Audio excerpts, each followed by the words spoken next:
যেখানে ইলম আলোচনা হয় সেখানে আমার আল্লাহ অসংখ্য রহমতের ফেরেশতা জমিনে পাঠায়া দেন। ওই ফেরেশতারা কানায় কানায় ভরে বসে যায়, আর একদল ফেরেশতা চারিদিকে দাঁড়িয়ে যায়, একজনের হাতে আরেকজনে ধরে, একজনের কাঁধের উপরে আরেকজনে দাঁড়ায়।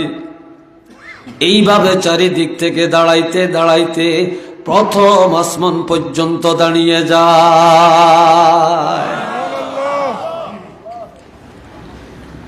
এই ফেরেশতারা এখন আমাদের জন্য দোয়া করতেছেন যে আল্লাহ, তোমার এই বান্দাগুলো বাড়ি থেকে যখন আসছে গুনার বোঝা নিয়ে আসছে, ও আল্লাহ, এরা যখন মুনাজাত দিয়া বাড়িতে যাবে এদেরকে নিষ্পাপ বেগুনা ওলি বানায়া বাড়িতে ফিরাইয়া দিও। এই জন্য আমার রাসূল বলেন, মানুষ মাহফিলে যায় গুনাহগার হইয়া, মাহফিল থেকে বাড়িতে যায় নিষ্পাপ হইয়া। উচ্চ আওয়াজে বলেন না সুবহানাল্লাহ।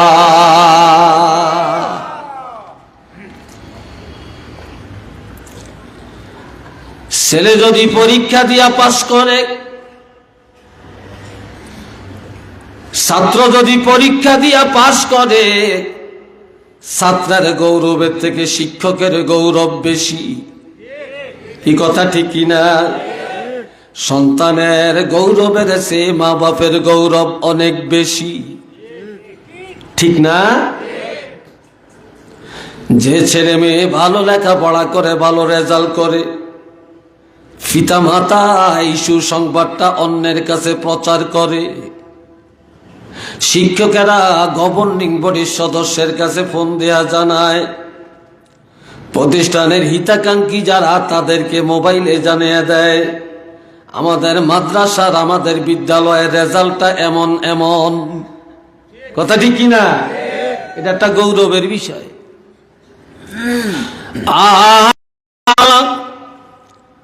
ওয়াযাকারাহুমুল্লাহু ফী মান ইনদা।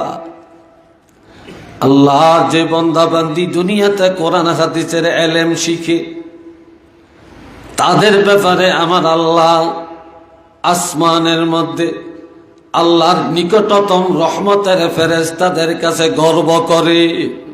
কি করে?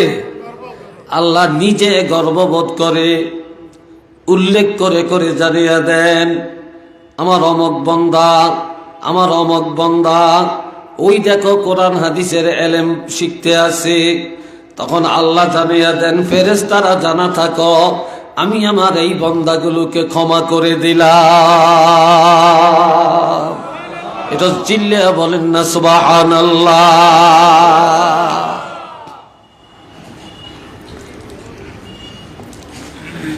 এই জন্য আমার ভাইয়েরা,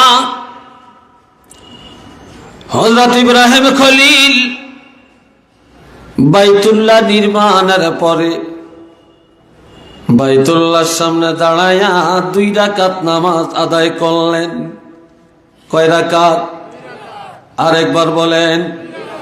2 রাকাত। আপনারা আমার দিকে চান, আরেক দিকে চাইেন না। কিছু মানুষের অভ্যাস আছে, আপনি যদি জিবরিল ওয়াজ করে এরপরও রাখতে পারতেন না। কারণ কি জানেন? কারণটা হলো রসগোল্লা খাইতে বড় মিঠা। রসগোল্লা চিনেননি? রসগোল্লা এটা খাইতে বড় তৃপ্তি, কিন্তু যার টাইফয়েড অথবা বিষম ক্ষেত্র জ্বর হয়েছে তার মুখে রসগোল্লা দিলে লাগবে তিতা। কি কথা ঠিক কিনা? লাগবে কি?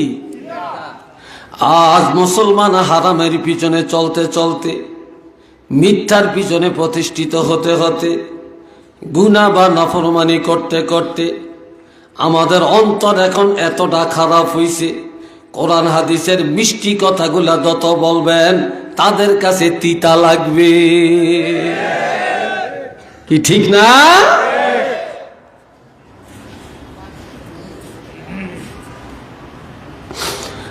আল্লাহ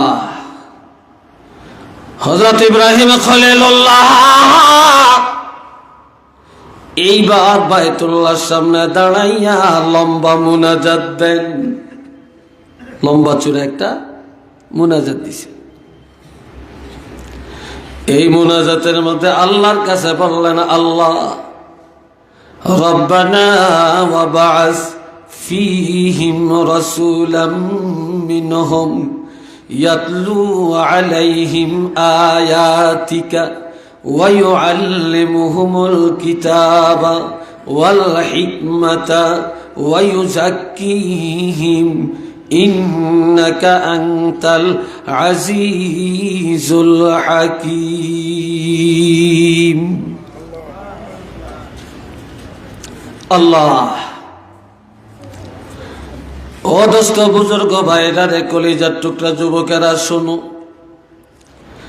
হযরত ইব্রাহিম খলিলুল্লাহ আমার আল্লাহর কাছে দরখাস্ত করেন, আল্লাহ গো, শ্রেষ্ঠ নবী, মহানবী, বিশ্ব নবী, শফিউল মুজনিবিন, রহমাতুল লিল আলামিনকে কার ঘরে কার বংশে জানি পাঠান জানি না, তবে তোমার কাছে দাবি জানাইলাম, দরখাস্ত করে রাখলাম, অ্যাপ্লিকেশন করলাম, আল্লাহ নবীকে আর কারো ঘরে কারো বংশে না পাঠায়া আমি ইব্রাহিম খলিলুল্লাহর বংশে আমার সন্তানদের মধ্য থেকে পাঠাইয়া দেন।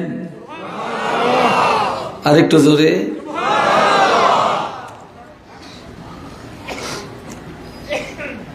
তবে আল্লাহ নবীকে যে পাঠাবেন, নবীর মধ্যে যেন 4টা গুণ পাওয়া যায়। কয়টা ভাই? আরেকটু জোরে কর। আমগো নবীর গুণ কি 4টা? এক কথায় যার গুণের কোনো তুলনা নাই, আছে নাকি? বাবাজিরা রে আমার, হযরত ইব্রাহিম খলিল 1 নম্বরে চাইলেন আল্লাহর কাছে, ইয়াতলু আলাইহিম আয়াতিকা। আল্লাহ যেই নবীর প্রথম গুণবলী হবে, বৈশিষ্ট্যটা হবে, যিনি বিশ্ব জগতের মানুষের কাছে আল্লাহ আপনার কুদরতের নিদর্শন, সবচেয়ে বড় নিয়ামত 30 পারা কোরআন তেলাওয়াত করবেন। কি করবেন? কোরআন শরীফ তেলাওয়াত করবেন। আমার বাবাজিরা, কোরআনের ইলম শিখা যেমন ফরজ, সহিভাবে কোরআন তেলাওয়াত করাটাও ফরজ। তবে কোরআনের ইলম, কোরআনের তাফসীর যদি সমাজের মধ্যে 2-4 জন 20 জন হয়, ফরজ আদায় হয়ে যাবে। কিন্তু সহিভাবে কোরআন তেলাওয়াত করা সকলের জন্য ফরজ। সমাজের 10 জনে শিখলে হবে না, সর্বস্তরের সকল মুসলমানের উপরে সহিভাবে কোরআন শিক্ষা করা ফরজ। এই সহি কোরআন তেলাওয়াত শিক্ষা দিবেন, বা যেই নবীর প্রথম গুণটা হবে তেলাওয়াতের গুণ। একটু মারহাবা কন, আর একটু জোরে। আর এই তেলাওয়াতের আদর্শ, সহি তেলাওয়াতের আদর্শ, সহি তেলাওয়াতের গুণাবলী, এটা এই সিলেটের জমিনে আছে।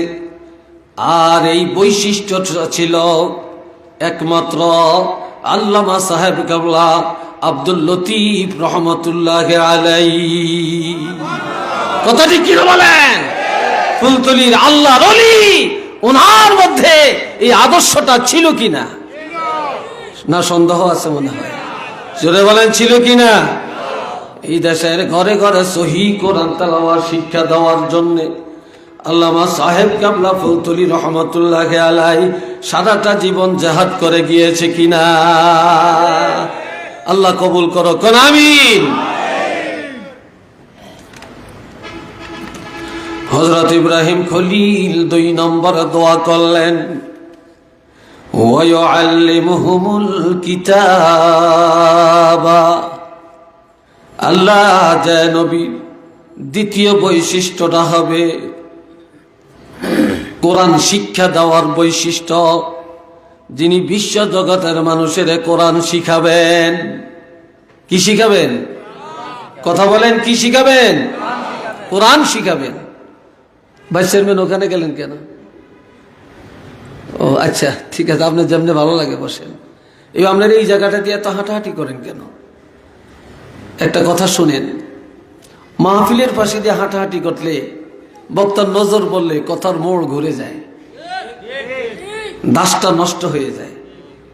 এই জন্য এখানে এই হাঁটবেন না এইভাবে। বিরক্ত বোধ করছেন মনে হয় আমার কথা।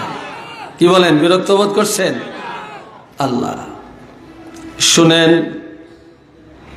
এই ভাইয়েরা আমার, এই জন্য এই দুনিয়ায় যে যত বড় পেশার মানুষ থাকেন না কেন, যারা শিক্ষকতার দায়িত্বে আছেন সবচেয়ে বড় দামি পেশায় আছেন।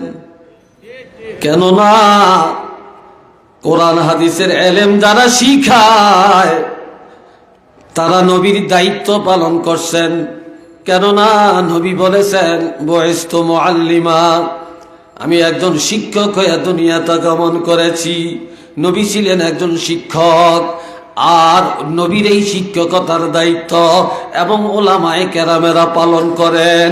এই জন্য যারা এলেম শিখায় তাদের দাম আল্লাহর কাছে অনেক বেশি।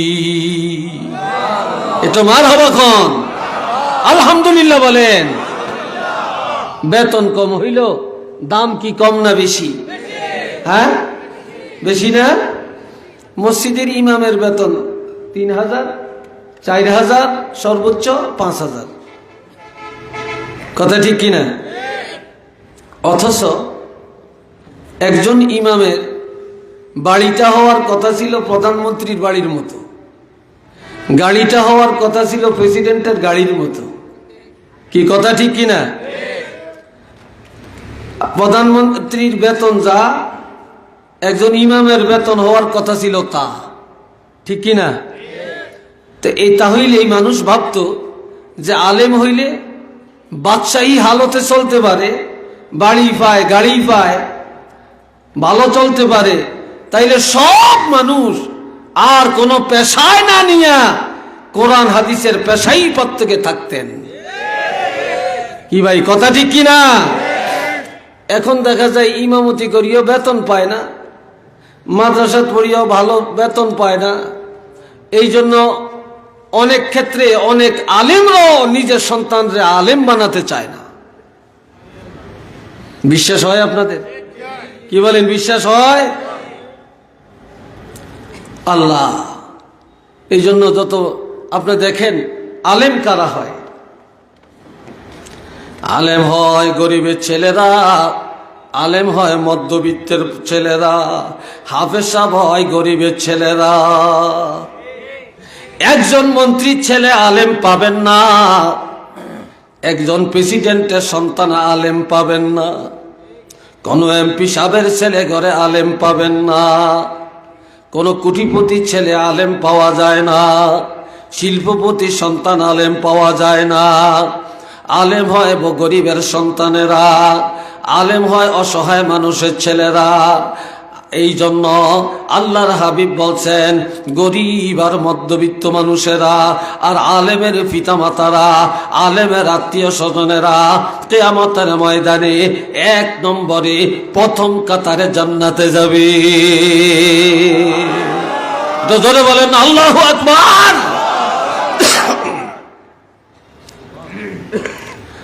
আর ইলম শিখানোর জন্য রাসূল আসছেন। 3 নম্বর দোয়া করেন,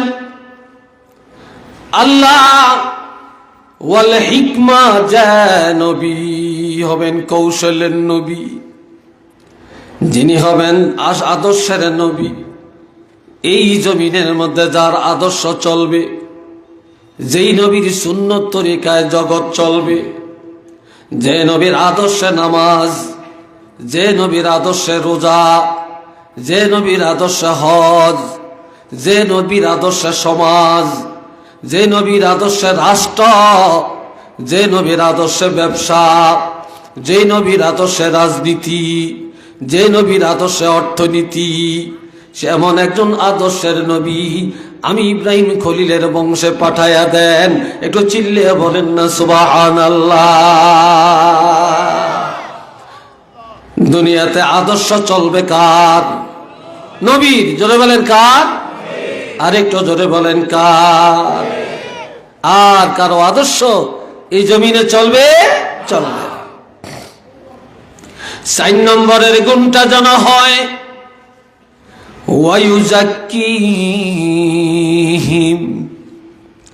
আল্লাহ যে নবী জগতের অসভ্য মানুষের সভ্যতার আলো দান করবেন, আত্মার পবিত্রতা ঘটাবেন, তাজকিয়ায়ে নফস, আত্মার পবিত্রতা ঘটাবেন। যেই নবীর মজলিসে গেলে, যে নবীর কথা শুনলে, যে নবীর চেহারা মোবারকের দিকে তাকাইলে মানুষের ইহুদিরা ইমানদার হয়ে যাবে, নাসারা ইমানদার হয়ে যাবে, কাফেররা ইমানদার হয়ে যাবে। দলে দলে মানুষ ইসলামের পতাকায় আসবে। উচ্চ আওয়াজে বলেন না সুবহানাল্লাহ। আল্লাহ সেই নবী হযরত ইব্রাহিম আলাইহিস সালামের বংশে আল্লাহ পাঠায়া, এরপর আল্লাহ একটা ঘোষণা দিয়েছেন। কি ঘোষণা? লাকাদ মান্নাল্লাহু আলাল মুমিনিনা ইয বা'আসা ফীহিম রাসূলা।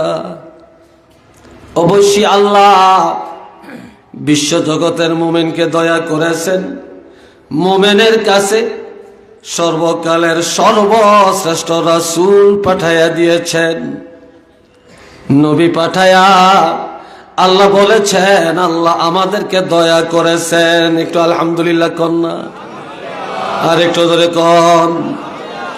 নবী পায়া আমরা খুশি না বেজার? আর একটু জোরে বলেন। কারা কারা খুশি? 2টা হাত তুলে দেখাবেন। নারে তাকবীর, নারে রিসালাত। আল্লাহ কবুল করেন। সবাই কোন আমিন। মহব্বতে পড়েন আল্লাহুম্মা। জোরে জোরে। মাওলানা মুহাম্মদ ওয়া আলা আলি সাইয়্যিদনা। জোরে জোরে আল্লাহুম্মা সাল্লি আলা মাওলানা মুহাম্মদ।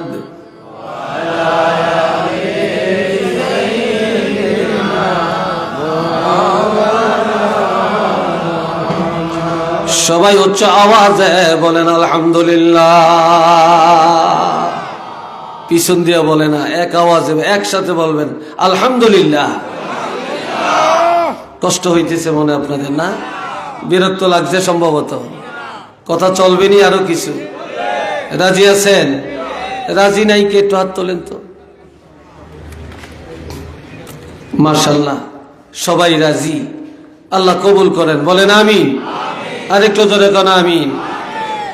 আমরা নবীর উম্মতেরা সবচেয়ে দামি হইলাম কেন? 3টা কারণে। জোরে বলেন, কয়টা কারণ? 3টা কারণ।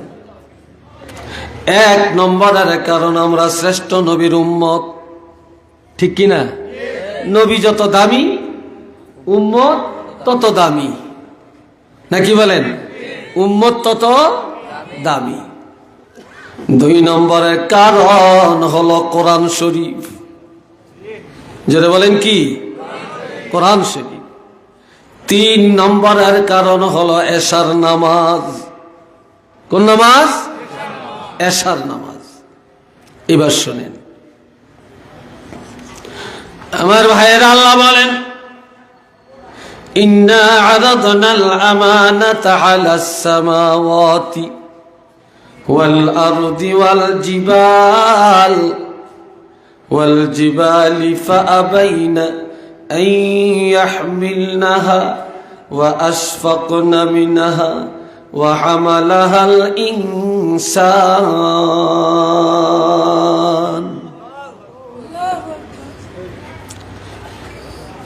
30 পারা কোরআন আমি আল্লাহ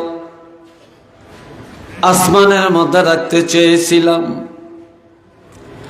জমিনের মধ্যে চাইছিলাম, পাহাড়ের মধ্যে রাখতে চাইছিলাম। আসমানেও গ্রহণ করতে রাজি হয় না, জমিনেও রাজি হয় না, পাহাড়েও রাজি হয় না। এমনকি তারা ভয় পেয়ে যায়, চিন্তায় পড়ে যায়, ঘাবড়িয়ে যায় যে কোরআন কেউ চায় না। ওয়াহামালাহাল ইনসান, এ 30 পারা কোরআন মানুষে গ্রহণ করে নেয়। এরা হলেন আখিরি জামানার নবী, রহমাতুল লিল আলামিন নবীর উম্মতেরা এই 30 পারা কোরআন গ্রহণ করে নেওয়ার কারণে আল্লাহর দরবারে এই নবীর উম্মতের মর্যাদা বেড়ে যায়।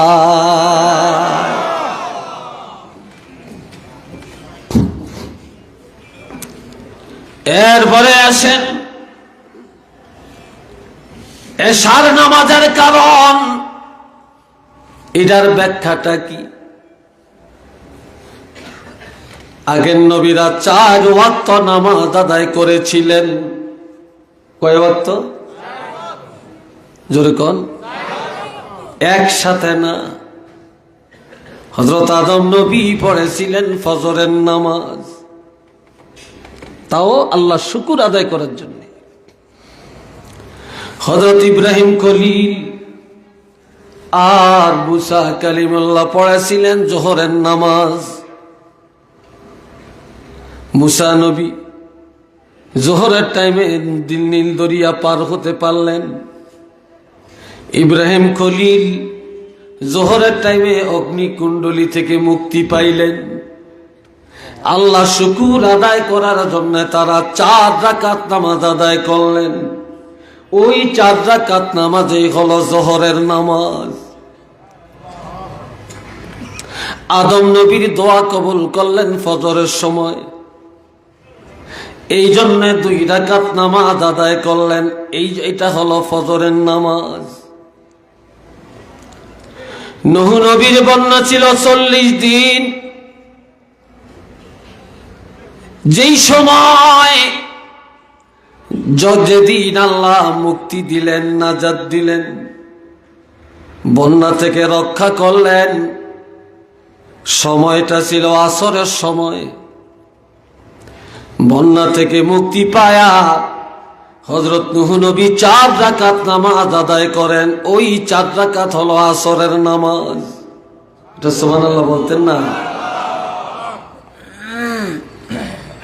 মানুষ বিপদে পড়ে পয়গাম্বরের কাছে দোয়া চায়, এই যুগে ওলি আল্লাহর কাছে দোয়া চায়, পীর সাহেবের কাছে দোয়া চায়, আলেমের কাছে দোয়া চায়, পানি পড়া তেল পড়া নেই, কিন্তু নামাজ পড়ে না, হালাল খায় না। হুজুর মাথাটা হাত দিয়ে দেন, কথা ঠিক কিনা? আরে মাথায় হাত দিলি কি লাভ হবে? তুমি নামাজ পড়ো, সত্য কথা বলো, পাক পবিত্র হইয়া চলো, পানি পড়া তেল পড়ার প্রয়োজন হবে না, কথা ঠিক কিনা? বাবাজিরা খেয়াল করেন, দাউদ নবীর উম্মতেরা মহামারীতে পড়িয়া মহামারী থেকে মুক্তি পাওয়ার জন্য হযরত দাউদ নবীর কাছে আসরের সময় আসিয়া দোয়া চায়। এই যুগে করোনা, ওমিক্রন, দোয়া তো আমরা চাই না, দোয়ার দরকার নাই। বাবাজিরা রে আমার, এখনো যারা ভালো আছেন, বিশ্বের মধ্যে এখনো বাংলাদেশ অনেক ভালো আছে, এটার একমাত্র কারণ মুহূর্তে মুহূর্তে মসজিদে মসজিদে, মাদ্রাসায় মাদ্রাসায়, ওয়াজ মাহফিলে প্রতিদিন হাজার হাজার আলেমরা দোয়া করছে, ঠিক না? আর এটার বিরুদ্ধে এখন ষড়যন্ত্র চলছে কিভাবে এটা বন্ধ করা যায়। বন্ধুরা রে আমার, অনেক জায়গায় বন্ধ করেও দিছে, বন্ধ হয়েও গেছে, কিন্তু এই মাহফিলগুলি যদি বন্ধ হয়ে যায়, দোয়া বন্ধ হয়ে যাবে, আল্লাহর রহমত বন্ধ হয়ে যাবে, গজব কম আসবে না বেশি আসবে?